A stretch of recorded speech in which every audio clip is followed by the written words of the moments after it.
if you think of something or do something out of emotions. No, no, gama nenga mukazi oyo simwagala no goba mukyala ogwo mukoze naye emyaka n'emyaka n'ebisiibo because of emotions. Neweerabidde ekyo kintu kyogetingiddeko emotional kiri very temporary naye ate kyokoze in that it's permanent.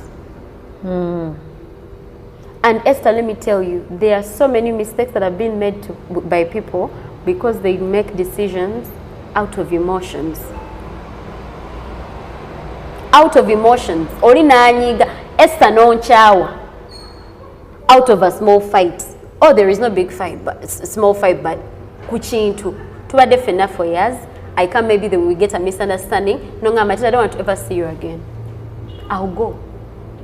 Naye ate later on obusungu